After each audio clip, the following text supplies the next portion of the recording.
খবর দিনভর নিয়ে আপনাদের সাথে আমি প্রিয়াঙ্কা। আজ সকাল থেকে যে বড় খবরের দিকে আমরা নজর রেখেছি দেখাবো আপনাদের। হুমায়ুনের বাড়িতে পুলিশ, অপরূপার স্বামীকে গ্রেফতার এনআইএর। মোথাবাড়ি কাণ্ডে আজ এনআইএর চার্জশিট। সকাল থেকে তিন বড় খবরের দিকে আমরা নজর রেখেছি। একদিকে মোথাবাড়ি কাণ্ডে চার্জশিট, অন্যদিকে গ্রেফতার অপরূপা পোদ্দারের স্বামী। পাশাপাশি নজর রেখেছি হুমায়ুনের বাড়িতে পুলিশ।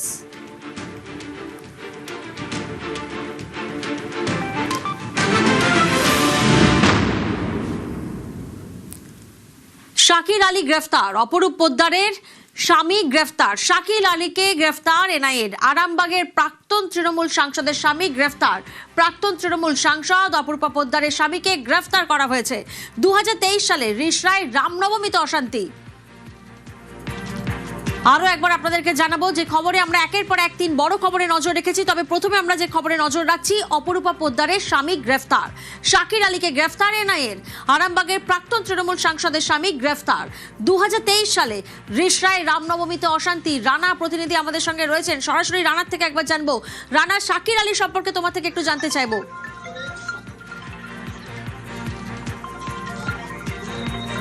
হ্যাঁ দেখো, যেটা হচ্ছে এই যে শাকিল আলী হচ্ছেন আরামবাগের সাংসদ, দুবারের সাংসদ, যে অপরূপা পোদ্দারের তিনি হাজবেন্ড, পাশাপাশি রিষড়া পৌরসভার কাউন্সিলর।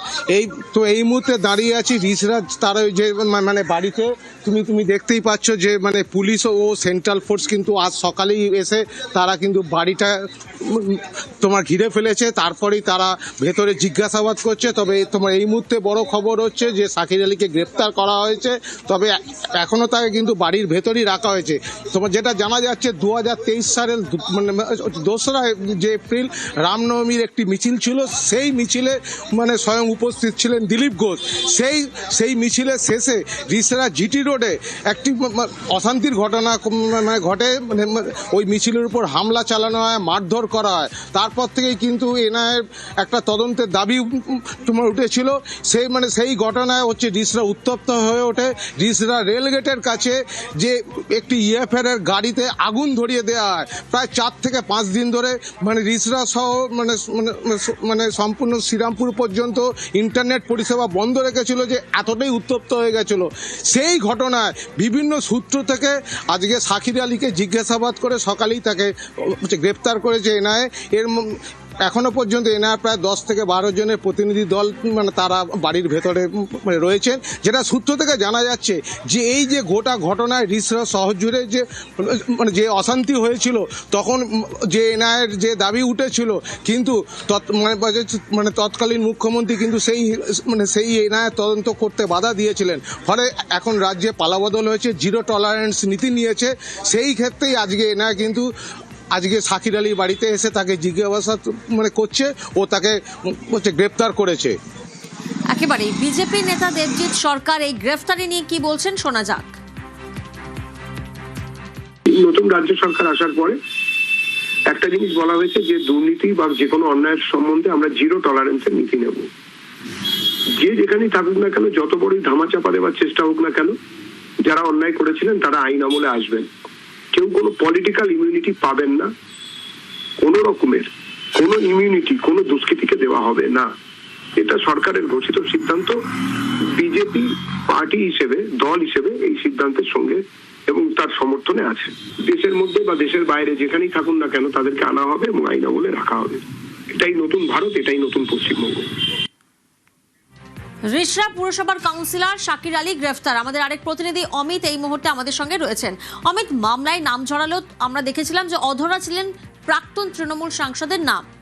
ঘটনায় কি ভূমিকা ছিল শাকিল আলীর? তাকে কেন তখন গ্রেফতার করা হয়নি? দেখো, শুরু থেকেই যে বিষয়টি দাবি করা হচ্ছে ন্যায়ের তরফে, যে 30শে মার্চ 2023 সালের রামনবমীর শোভাযাত্রায় যে অশান্তির ঘটনা, শোভাযাত্রায় যে হামলা চালানো এবং অগ্নিসংযোগের ঘটনা, সেই ঘটনার যে যারা ষড়যন্ত্রকারী, যারা পরিকল্পনা করেছেন, সেই পরিকল্পনা করার নেপথ্যে এবং ষড়যন্ত্রকারীদের নেপথ্যে এই শাকিল আলী রয়েছেন, যিনি 4 নম্বর ওয়ার্ডের কাউন্সিলর ছিলেন। এমনকি এনআইএ সূত্রে যেটা জানা যাচ্ছে বা রাজ্য পুলিশ সূত্রে যেটা জানা গিয়েছিল, যে ঘটনাস্থল অর্থাৎ যেখানে অগ্নিসংযোগ ঘটানো হয়েছে, যেখানে হামলা চালানোর মতো ঘটনা ঘটেছে, সেখানে ঘটনার সময় অর্থাৎ সন্ধ্যেবেলা উপস্থিত ছিলেন শাকিল আলী। কিন্তু তাকে গ্রেপ্তার করতে পারেনি সেই সময় পুলিশ বা রাজ্য পুলিশ।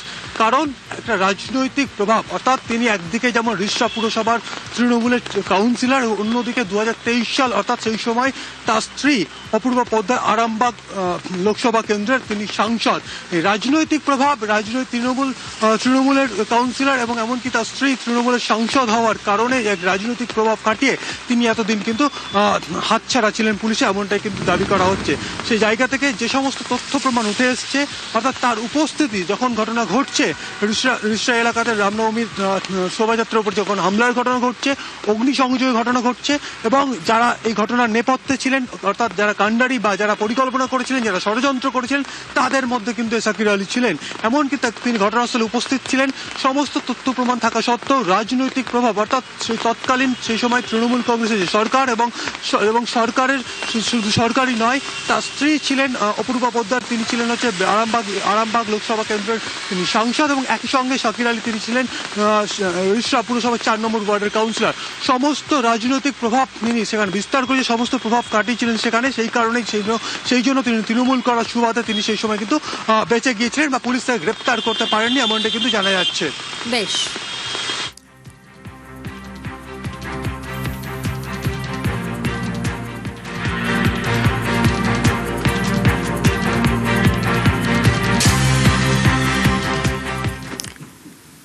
সাকির আলীর গ্রেফতারির পর যে খবরে আমরা নজর রাখবো, হুমায়ুন কবিরকে হাজিরার নোটিশ, উস্কানিমূলক মন্তব্য বিতর্কে হুমায়ুনকে নোটিশ।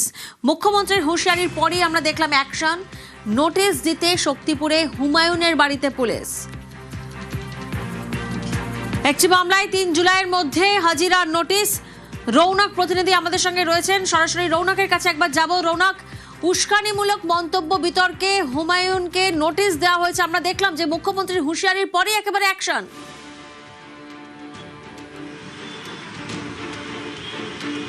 একেবারে মুখ্যমন্ত্রীর হুঁশিয়ারির পর 24 ঘন্টা পেরোতেই অ্যাকশনে পুলিশ। হুমায়ুন কবিরের বাড়ি থেকে ইতিমধ্যে পুলিশের তরফ থেকে নোটিশ দেওয়া হলো। মূলত রেজিনগরের একটি মামলা এবং অন্যটি শক্তিপুর থানার মামলা। দুটি মামলাতে, একটিতে 3রা জুলাইয়ের মধ্যে এবং অপরটিতে 5ই জুলাইয়ের মধ্যে একেবারে থানায় গিয়ে তাকে জিজ্ঞাসাবাদের সম্মুখীন হতে হবে। কারণ তিনি রেজিনগরের কাশীপুরে যে জনসভা থেকে উস্কানিমূলক বক্তব্য করেছিলেন, শুধু তাই নয়, তারপরও আবার শক্তিপুরে একটি জনসভা থেকে উস্কানিমূলক মন্তব্য করেছিলেন, যে কারণেই কিন্তু তার বিরুদ্ধে ইতিমধ্যে স্বতঃপ্রণীত মামলা রুজু করেছে পুলিশ। মূলত তার বিরুদ্ধে যে ধারাগুলি যুক্ত করা হয়েছে, যে দেশের সার্বভৌমত্ব বিপন্ন করার চেষ্টা, অন্যদিকে যে সাম্প্রদায়িক বিদ্বেষ ছড়ানোর চেষ্টা এবং ক্রিমিনাল ইন্টিমিসি, এই বিষয়সহ একাধিক ধারা ইতিমধ্যে হুমায়ুন কবিরের বিরুদ্ধে রুজু করে মামলা শুরু করেছে পুলিশ, এবং 2টি পৃথক এফআইআর করা হয়েছে। এই কারণেই কিন্তু একটিতে 3রা জুলাইয়ের মধ্যে থানায় হাজিরা দেবার নির্দেশ এবং অপরটিতে 5ই জুলাইয়ের মধ্যে থানায় যাতে হাজিরা দেয়, সেই নির্দেশের জন্যই আজকে পুলিশের তরফ থেকে হুমায়ুন কবির যে শক্তিপুরের বাড়ি, সেখানে গিয়ে যে নোটিশ, সেই নোটিশ কিন্তু তার হাতে তুলে দেওয়া হয়েছে। বেশ। সোমে নরম হুমায়ুন কবির, আর মঙ্গলে বাড়িতে পুলিশের নোটিশ। মঙ্গলেই ভুল স্বীকার নওদার বিধায়কের। আমাদের সঙ্গে সরাসরি ইরন রয়েছেন প্রতিনিধি। আমি তো রাজ্য সরকারের বিরুদ্ধে কিছু বলিনি, আমি বিজেপির বিরুদ্ধে বলেছি। নবাগত বিজেপিরা আমাকে আক্রমণ করেছে, তা আমি রাজনৈতিক ভাবে তাদের আক্রমণ করব। কার কাছে উনি ক্ষমা চাইতে বলছেন ক্লিয়ার বলুন, যদি সেটা ক্ষমা যোগ্য হয় নিশ্চয়ই। যাতে আমাকে কেউ ঢিল ছুড়লে আমি তাকে রসগোল্লা ছুড়বো না। আমি রাজ্যের শ্রমিক ভট্টাচার্যের বিরুদ্ধেও বলিনি, আমি শুভেন্দু বাবুর বিরুদ্ধেও বলিনি, আমি সুকান্ত বাবুদের বিরুদ্ধেও বলিনি। কোনো আশঙ্কা করছি না এবং আমি এই সরকারকে কোনো চ্যালেঞ্জও করছি না। নোটিশ দিয়েছে, 3 তারিখে ডেকেছে শক্তিপুর থানা, 4 তারিখে ডেকেছে রেজিনগর থানা। 3 তারিখ আসতে দিন, আজকে তো 30 তারিখ। 3 তারিখ আসুক, তখন কি করব তার প্রশ্নের উত্তর দেব। এখন সবল মুখ্যমন্ত্রী, সবল মানুষ দুর্বলের উপরে আক্রমণ করবে, দুর্বলকে হেনস্থা করবে। তো আমাদের ভাগ্যে যা আছে আছে, মরে গেলেও আমরা কোনো অন্যায় এর সঙ্গে কম্প্রোমাইজ করি না, করব না। 0 টলারেন্সের কথা বলছেন, সেটা ডায়মন্ড হাবড়াতে খাটছে, সেটা উত্তর 24 পরগনা, দক্ষিণ 24 পরগনা, 2 মেদিনীপুর, 2 বর্ধমান, কলকাতা, নদিয়া অব্দি 0 টলারেটের কার্যকারিতা দেখা যাচ্ছে, কিন্তু মুর্শিদাবাদে এসে আর 0 টলারেট থাকছে না। আমার এটা বলা ভুল হয়েছে যে এটুকু আমি মানছি যে আমি মুসলমানদের নিয়ে নামবো বলেছি। আমরা রাস্তায় নেমে আন্দোলন করব, বেঁচে থাকার তাগিদে যেটুকু করার দরকার করব। প্রণব প্রতিনিধি আমাদের সঙ্গে রয়েছেন, সরাসরি একবার প্রণবের থেকে জানবো। প্রণব, আমরা দেখেছি মুখ্যমন্ত্রী গরম, নরম হুমায়ুন কবির, বাড়িতে পুলিশের নোটিশ, তার বক্তব্য কি এখন?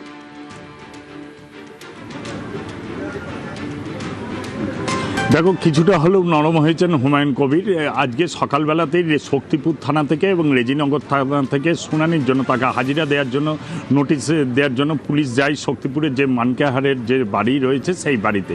যদিও তিনি সেই সময় ছিলেন না, বহরমপুরে যে ফ্ল্যাট রয়েছে সেই সময় এসেছেন, তবে বাড়ির লোকেরা রিসিভ করেন সেই নোটিশ।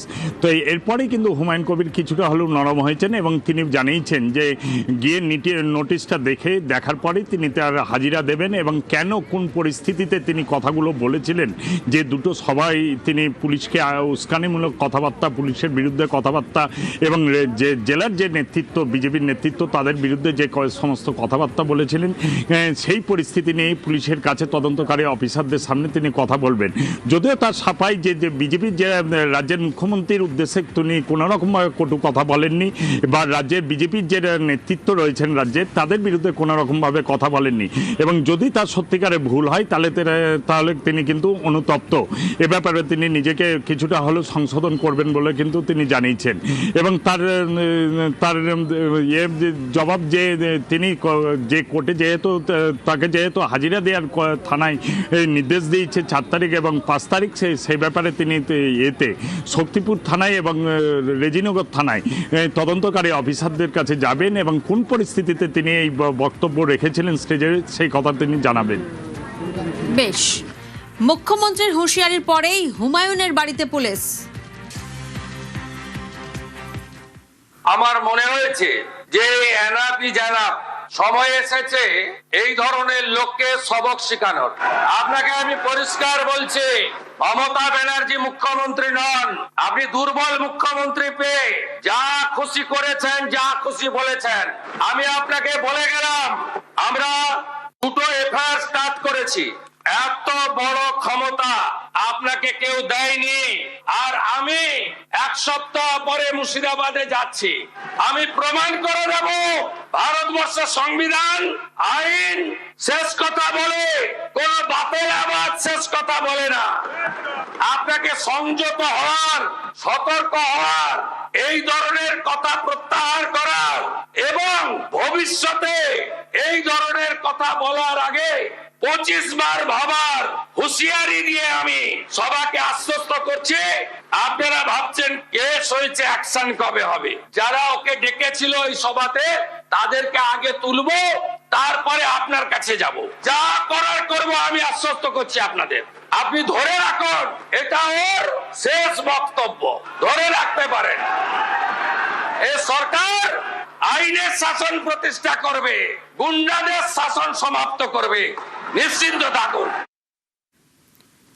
আমরা শুনলাম মুখ্যমন্ত্রীর কড়া বার্তা, আগে আয়োজকদের গ্রেফতারি, তারপর কোট আনকোট আপনার কাছে পৌঁছবো। মুখ্যমন্ত্রীর এই চরম হুঁশিয়ারির পরই অ্যাকশন। হুমায়ুন কবিরের পার্টি 3 নেতা গ্রেফতার। রেজিনগরে হুমায়ুনের সভার 3 আয়োজক গ্রেফতার। প্রণব প্রতিনিধি আমাদের সঙ্গে রয়েছেন, সরাসরি প্রণবের থেকে জানবো। প্রণব, যে 3 জন আয়োজককে গ্রেফতার করা হয়েছে তাদের পরিচয় কি এবং তাদের ভূমিকা কি?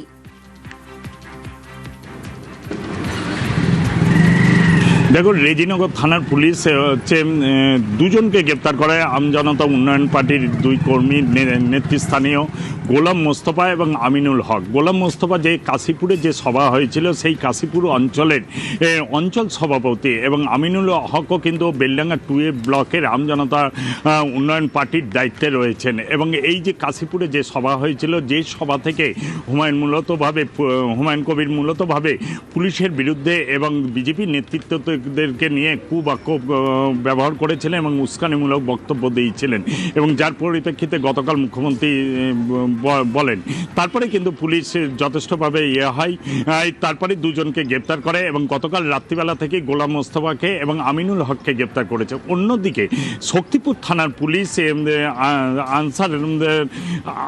আনসার ইসলামকে তোমার গ্রেপ্তার করেছে, যাকে তোমার বাড়ি থেকে গ্রেপ্তার করেছে। সে কিন্তু তোমার বেলডাঙ্গা মহকুমার যে বহরমপুর মহকুমার যে সভা রয়েছে সেখানকার সহসভাপতির দায়িত্বে, এবং শক্তিপুরে যে তোমার সভাটা হয়েছিল সেই সভার মূল দায়িত্বে ছিলেন এই আনসার, এবং তাকে তিনজনকেই আজকে বহরমপুর কোর্টে তোলা হয়েছে এবং তাদেরকে 10 দিনের পুলিশ হেফাজতে চেয়ে কিন্তু আবেদন করেছে পুলিশ। বেশ।